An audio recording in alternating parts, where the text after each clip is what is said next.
Hi, I'm Steph Lowe, and welcome to Health, Happiness and Humankind. Each week, I speak with experts from all over the world in the areas of nutrition, microbiome health, environmental sustainability, psychology, meditation, and more.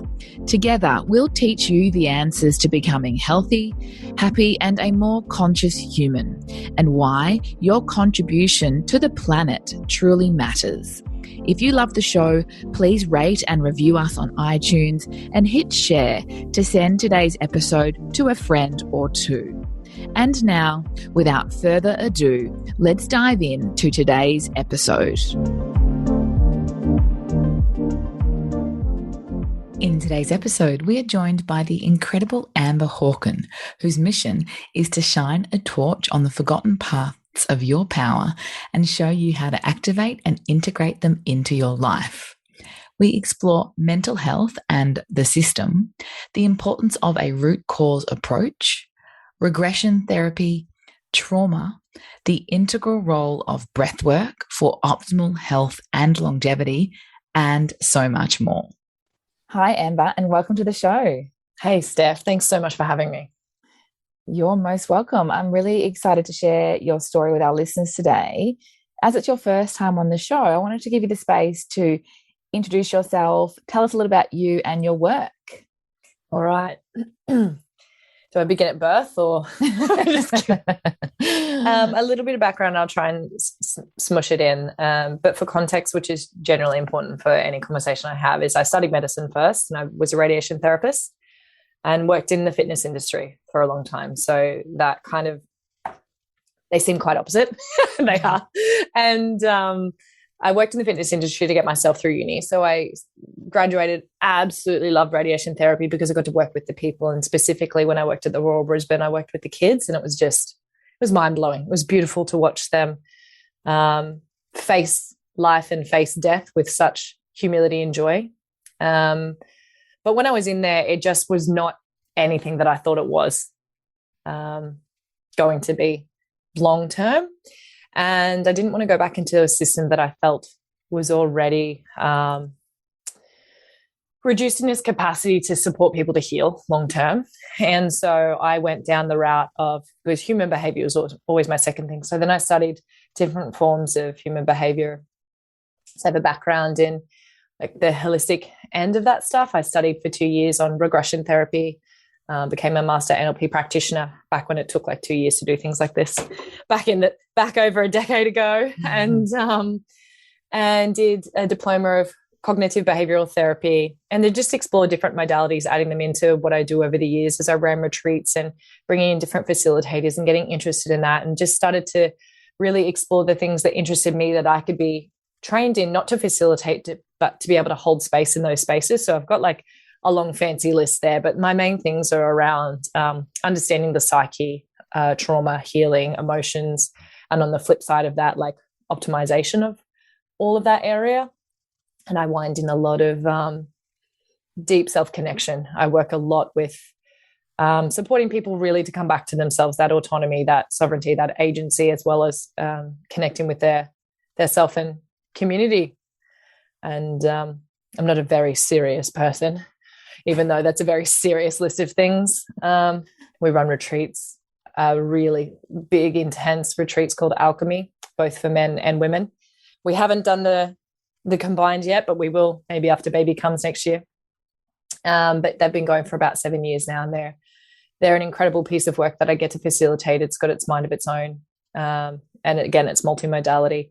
Otherwise, I work with a lot of workshops. I'm building an app right now to teach people how to breathe efficiently, because I believe that one of the reasons we are a little bit, can I swear, Steph? No swearing. Yes. Okay. A little bit fucked up. It's because we don't know how to regulate ourselves. So that's the goal for that. And there's so many other bits and pieces that I do, but that's a bit of a nutshell.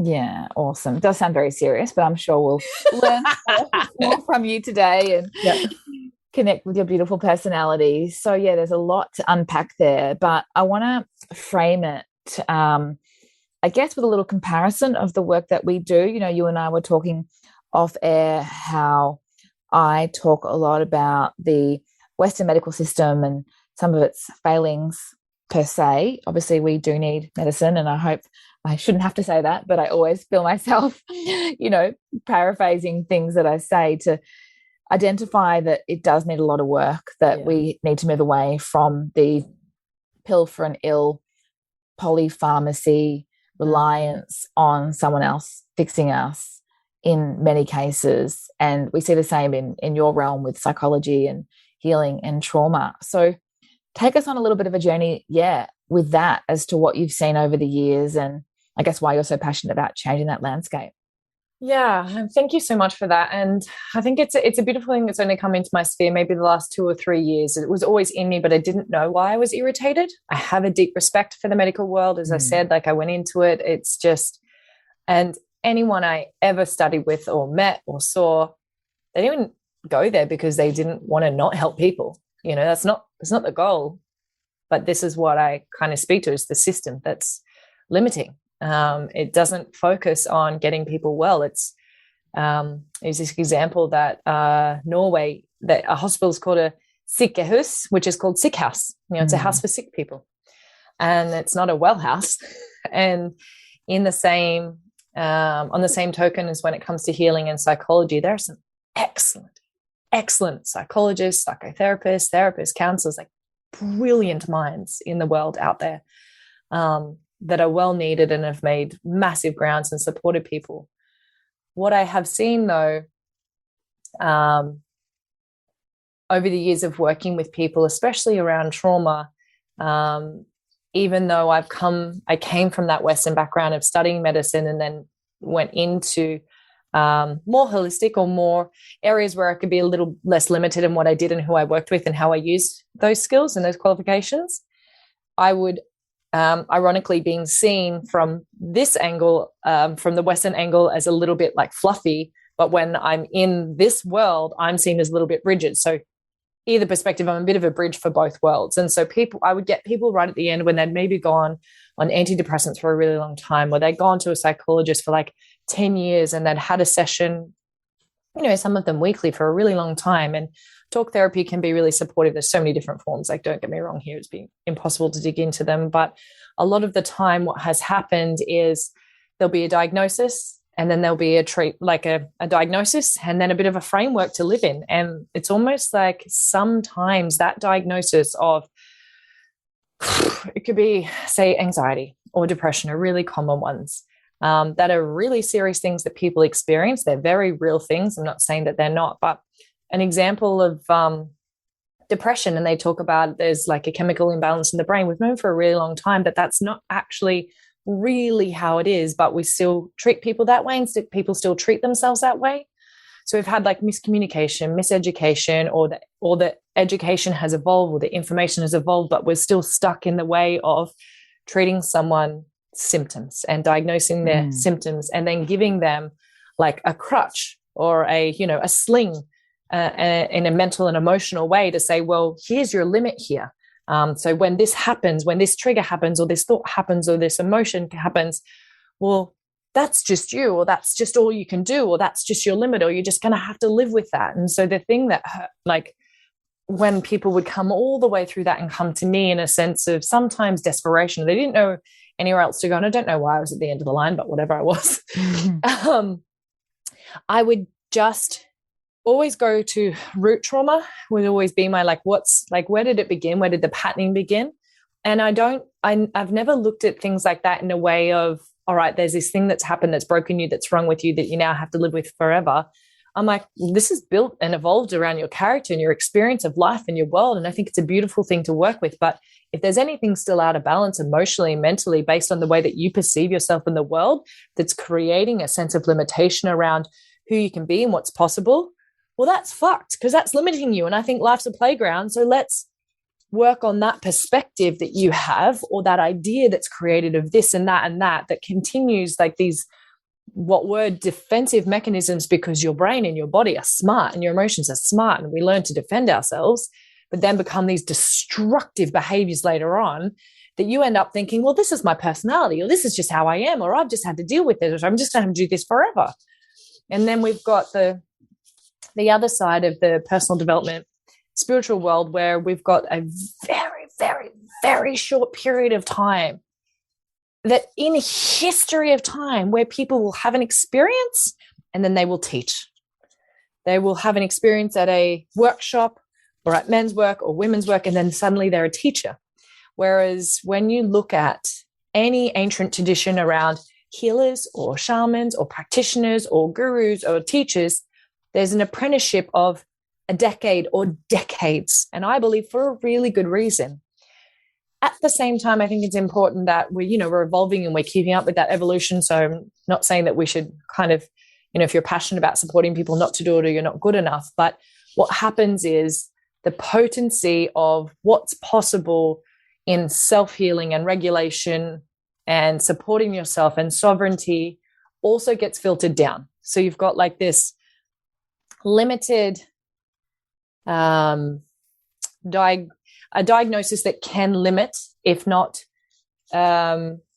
educated well around, okay, so you've got this diagnosis and that means XYZ and these are your XYZ limitations and blah, blah, blah of what you have to do and who you are from now on.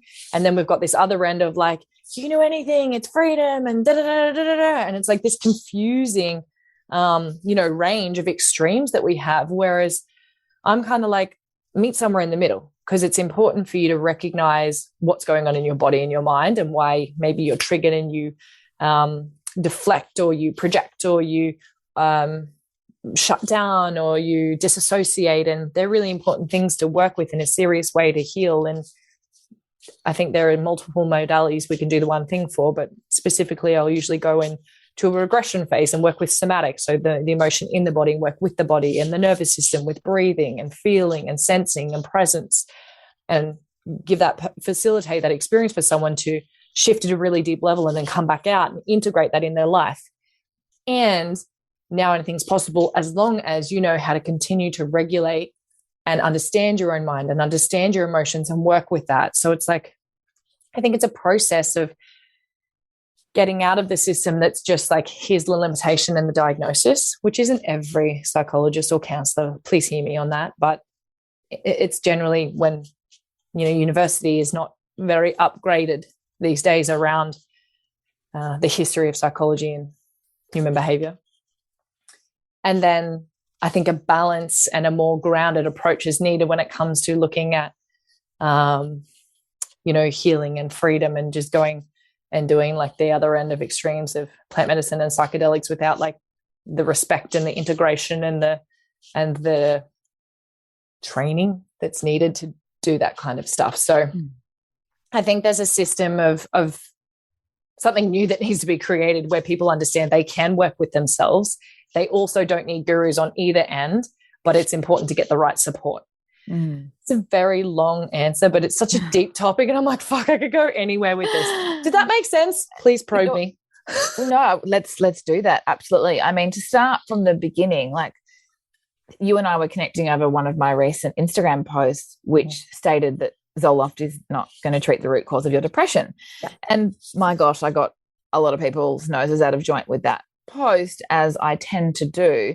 However, what I found really fascinating was a number of the responses were, but what are you saying? We've known this for ages and people are treating it with a number of different disciplines. I'm like, well, no, they're not. Like the number of people that I meet that go to X doctor with Y symptom and get handed an antidepressant, and no one tells them that their problem is not caused by a deficiency in serotonin. Yeah. And this is, I'm thrilled that some people have the experience of a more holistic approach and a more scientific evidence-based approach, but I don't think that's the majority, sadly. So then it goes back to the system where, unfortunately, you have 7 minutes with your doctor and there's not going to be the space for the conversation around trauma and gurus and healing and that journey. So we are forced back into the pill for an ill, which is the system that is broken that we see in the West. So I think that's important to uncover that,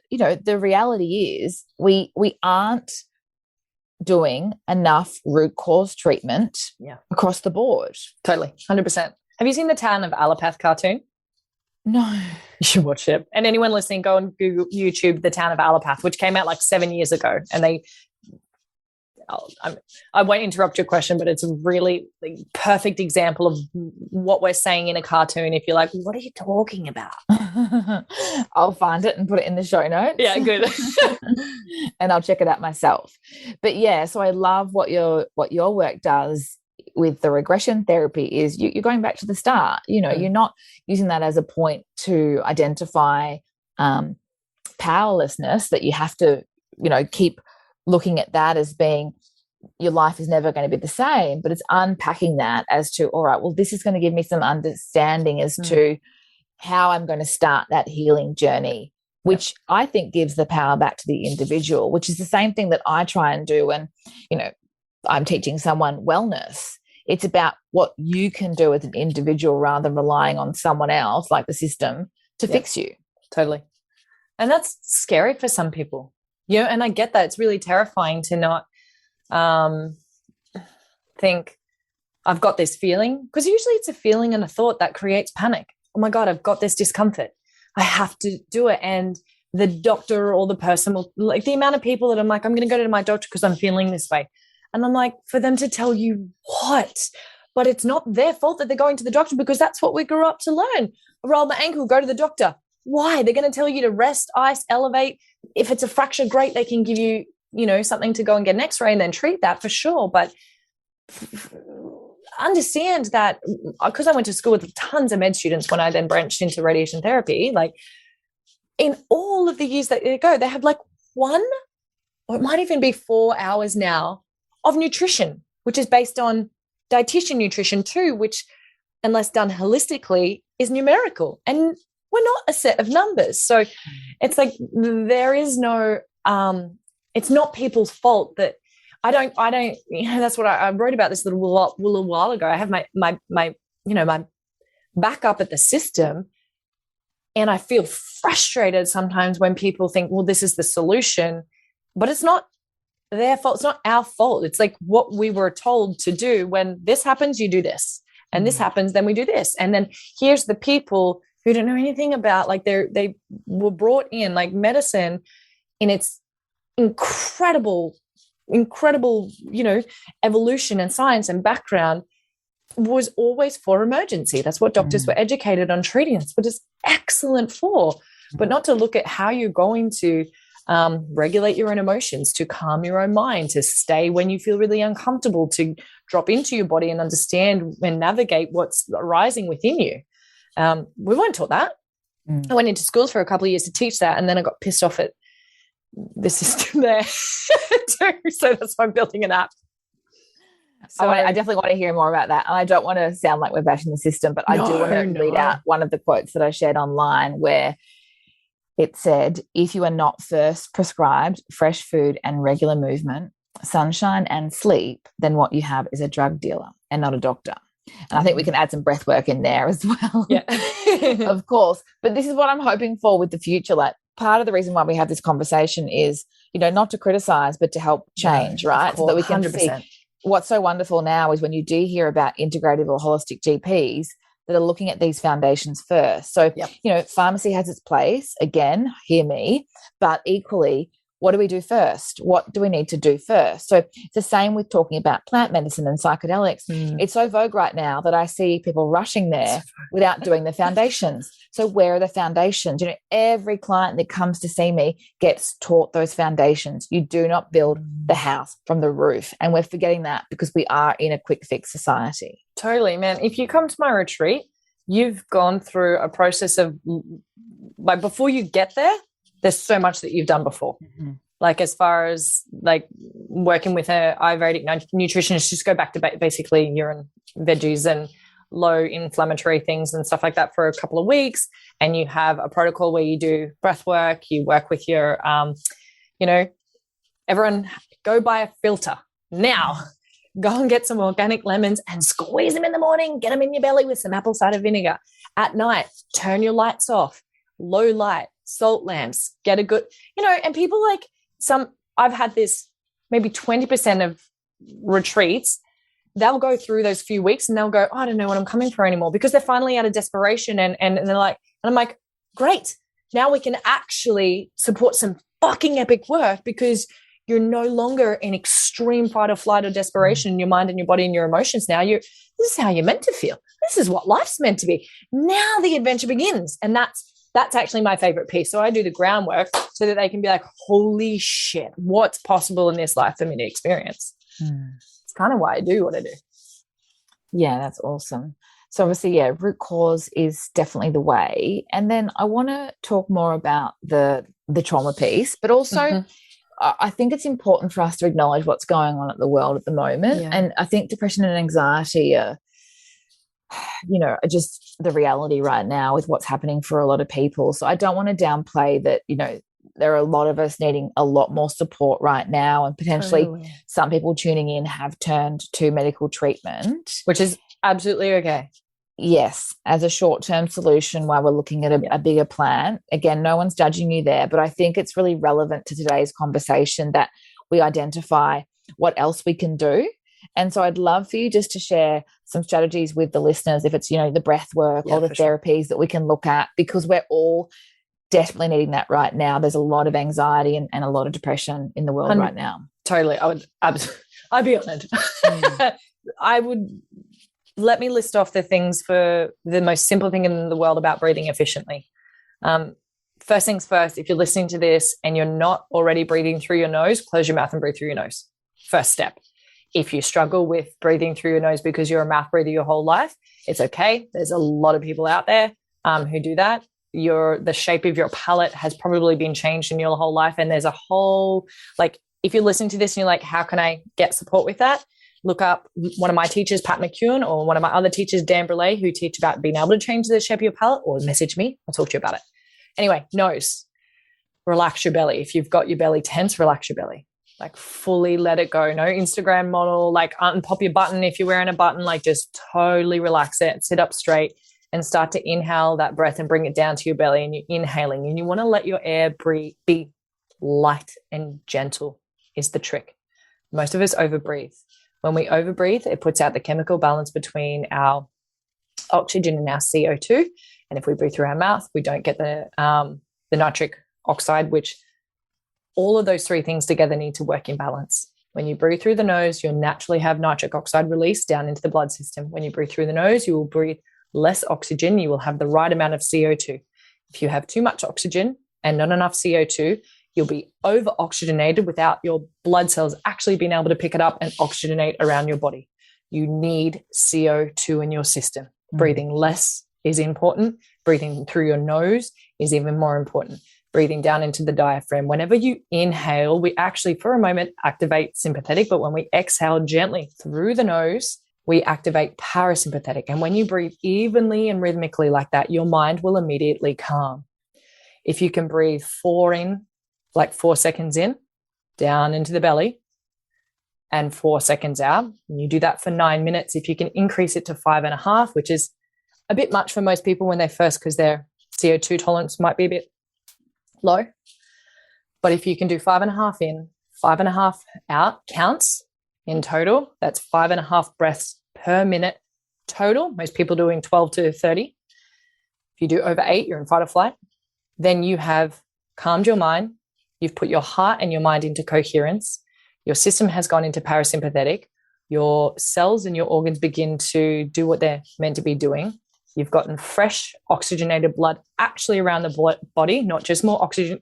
Taking a breath in will not give you more oxygen. You actually need to breathe less in order for your body to be oxygenated, because the chemicals will be in the right balance. Doing that, just that alone, will reduce your anxiety.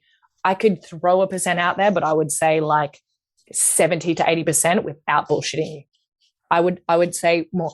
There is one fun fact that I'll put in there just to give you a really solid scientific stat on this. There was research done in actually James Nesson's book, Breathe. If you've not read it, could be breath. Anyway, if you've not read or heard of it, go and listen to it to blow your mind.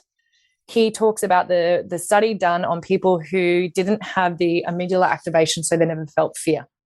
They did everything they possibly could to make these people trigger their amygdala and fear response. Nothing worked until they gave them CO2, inhaled it, and it triggered an extreme shock of panic and anxiety, which tells us on a cellular level that an imbalance in our breath and imbalance in our chemistry creates anxiety. Mouth breathing creates anxiety. Mouth breathing dysregulates our nervous system.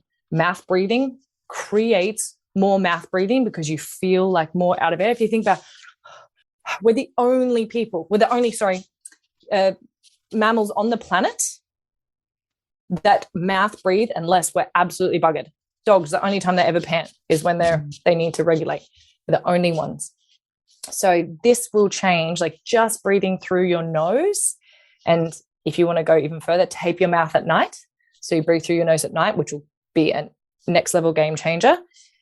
It will change your perception of the world immediately because your brain will start to activate more at the prefrontal cortex, which means you'll be able to process the world differently. You're not so reactive. You're not so heightened. You won't feel anxious. You'll feel more calm and centered.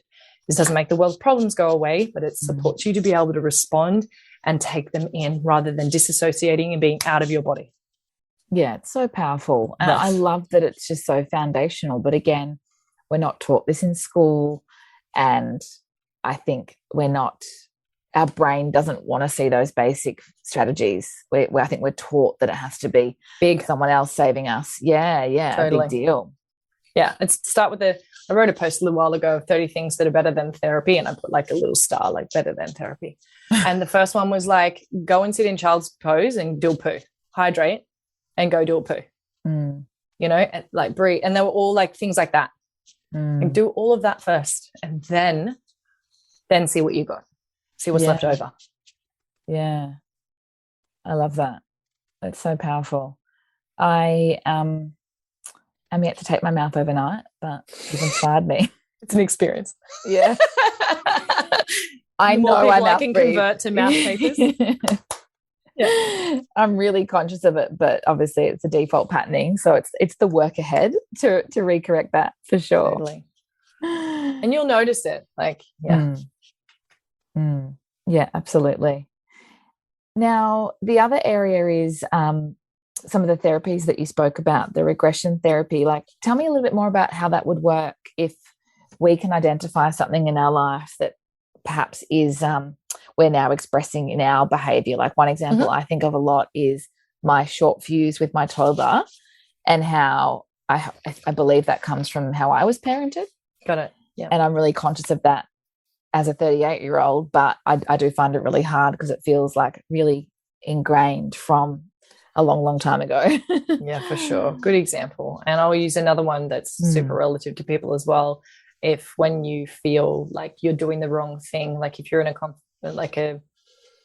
a conversation with your partner and you feel like you're getting blamed or you're in trouble and you shut down immediately, you don't know what to say, or you just overcompensate and you try and make sure they're happy before yourself, that's a commonly a trauma response as well. So your response to probably that heightened state, which, and I know you probably say this to yourself, but I'm going to say it to you anyway. You're a mother, it's a toddler, it's really normal. And hardest thing I've ever done. Yeah. Thank you. I'm hearing all these positive things about I know. I saw your chat with Brett online because he and I have babies the same age twice, right? Or very similar, Brett Robbo. So yes, we're here together collectively as parents. Anyway, I'll call you. Okay, so what you can do is, okay, great, you've identified it, and perhaps it's something that you can remember as, something that it was exactly what your parent did, or it's the way that you responded when you were younger because that's how you learnt to get what you needed, and that maybe get what you need was to feel safe, So firstly, the thing that I always say is you have to have a lens of compassion with this. You have to. If you go in like, oh my God, I do this thing because my mum did it or it was done to me, and there's any blame or shame to or from self or other, you're in a hole. You're not even in the court yet. You're not even in the game. You're out of the game. You're stuck. So compassion of understanding that both people would have responded and did it because that's what they knew to do and that's what they needed to do. First step. Second step, go find someone who does it really well. So I have such a mixed way of doing it. It's very intuitive because I've learned from so many different practitioners. It's so I did that course along with my NLP, the regression, but then I also had incredible experiences with a woman called Moira Williams, and she's a counselor, and she also does like a lot of different holistic healing work. And I went through a lot of work with her personally, and then trained with her, not in a qualification way, but I was like, can I be an apprentice with you? And the way that she does it was just so beautiful. So I bring in basically find someone who when you're looking for someone online, you can look for regression therapy. But if you have questions around, like, you're not sure where to start, feel free to message me, because I've usually got a couple of people in different states. And also I know a bunch of people who will do it online too. So I know some epic kinesiologists who do this kind of work, because regression is, while it's something you can specifically do and train in, I find that a lot of people in different modalities understand that creating a space in your own mind's eye and journeying to the point of whatever is in your body or your mind that you've found, and connecting to that, who will lead you on what's your journey, not lead you in steps on what they think you need to do. Does that make sense? Mm-hmm. So there may be people that are facilitated to be like, cool, so step 1 is you connect to the thing in your body. Step 2, whereas I'm like, if I was with you, I'd be like, Steph, you're in charge. I'm going to follow your feeling, and I'll prompt questions, but we're just following you. Your mind and your body are going to create whatever needs to be created. My job is to help you remain feeling safe in that journey so that you can do whatever you need to do in that space. And because sometimes it might lead to 80 years ahead, where you're here, or it could lead to sometimes people, I don't think this is lifetime. It doesn't even matter if it's real. It doesn't even matter if the memory is recreated, but you will create whatever environment in your mind's eye. This is what I believe and how I do it. That's needed. And you might bring other participants in there, mum or dad or mum's little boy or your grandpa, or, if there was abuse, they might come in, but they might be over there. It's your journey. And so that gets to be facilitated. I facilitate that in a way where that person gets to see that experience from a full picture view, tune into what everyone was doing, but what happened in self-create, because a lot of people blame themselves consciously or unconsciously. Even if they feel like it was done to them, there'll be shame, there'll be blame there. I did this wrong. So that needs to be collapsed. So it's getting them to see through deep unconditional love that experience of themselves and how they experienced and what they created there is like, oh, that was just what they did, and that was perfect. That was fine. And then they tend to, it depends on, every person is so different, but generally there'll be some deep wisdom that gets received from that, because they might then have a chat to their mum or their dad or the abuser or whatever was there, or what wasn't said or gets to be said, or what wasn't done gets to be done, and maybe they want to relive it differently. But that experience basically gets back to a place of neutrality where there's peace with this, there's peace with self, there's understanding, there's wisdom, and then you gently take them back out and you bring that back in. Then I give practices to anchor that learning or anchor that reintegration, because a lot of the time there's been disassociation or split part. So it's almost like bringing it all back together into where you're not resisting, or, you've probably heard of shadow work and stuff. So nothing's in the shadow and bits like that. So it's wholesome. There's not bits to get rid of or not things to change. There's stuff to integrate. So your response isn't to what happened then. Your response is actually to what's in front of you now. And you can work with that.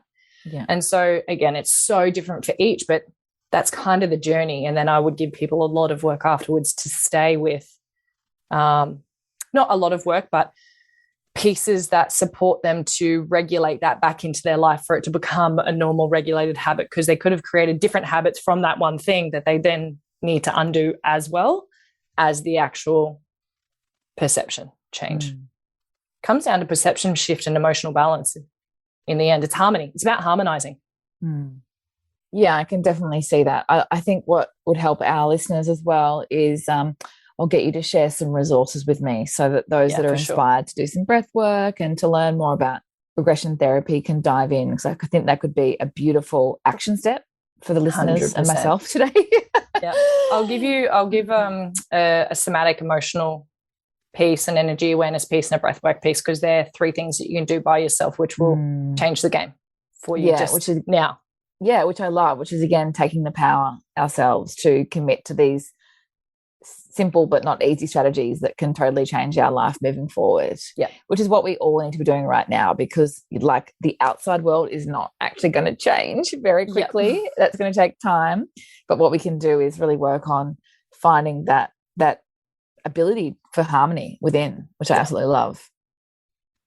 Awesome. So I just want to give you the space to share anything else with us. I mean, I know you've got a book and a podcast, lots of amazing resources. So yeah, please share with our listeners anything else that you feel you're called to share today. Yeah, sure. Thank you for that. I really appreciate it. I forgot I wrote that book. Sorry about that. So yeah, that was, I think I published that 6 or 7 years ago or something, but it's a really incredible piece. It's lots of fun. My podcast and my whole brand, because I'm pregnant, of course, I've decided to let's rebrand everything right now. So everything's thing. When I was pregnant, everyone's like, "What are you crazy? You're about to change." I was like, "Do what I want." I'm doing it. So everything is changing, but my podcast is still there. It's got some really epic guests on it, but I'm creating a new one called The Pulse. Yeah, I said that loud. And there's so many free resources on my website, so many free ones, and I would just go to your post for this, which has even more free resources. But if anyone is interested in going further, the only thing that I have space to take anyone on right now are my alchemy retreats. Mm-hmm. My men's one, I'm pretty sure is full. Like I'm 99% sure is full. It's in 3 weeks' time. But you would have to be in Queensland, Australia to attend. So I know that is limited. But again, I've got a ton of free resources online. And bits and pieces like that. So if you want to have a look at my alchemy retreat, there's the men's one in 3 weeks and the women's one is in December, 2nd to 5th on the Sunshine Coast. If anyone's local and that aligns, then feel free to reach out. You can find out more on my link tree on my Instagram or on my website, Amber Hawken. But other than that, I'm creating so much in the background right now and I'm in that space. So yeah, beautiful. Well, we can't wait to see more, but I will pop all those links in the show notes. Hopefully, yeah, we have lots of Queensland listeners, so I wish I could be there, but obviously borders and babies for me are a little bit limiting, but I'm sure we'll be able to do something in the future. Yeah, awesome. I can't wait. Awesome. Well, thanks for your time today. It was so great to connect and share your wisdom with our listeners. So grateful. Thank you again. If you are looking for personalized support to find your voice and achieve your dream career as a health practitioner, I currently have limited spaces available in my one-on-one mentoring program. To find out more and book a complimentary exploration call, please visit stepflow.com/mentoring. Health, happiness, and humankind is not intended to be medical advice. So as always, please consult your practitioner before making any changes to your health.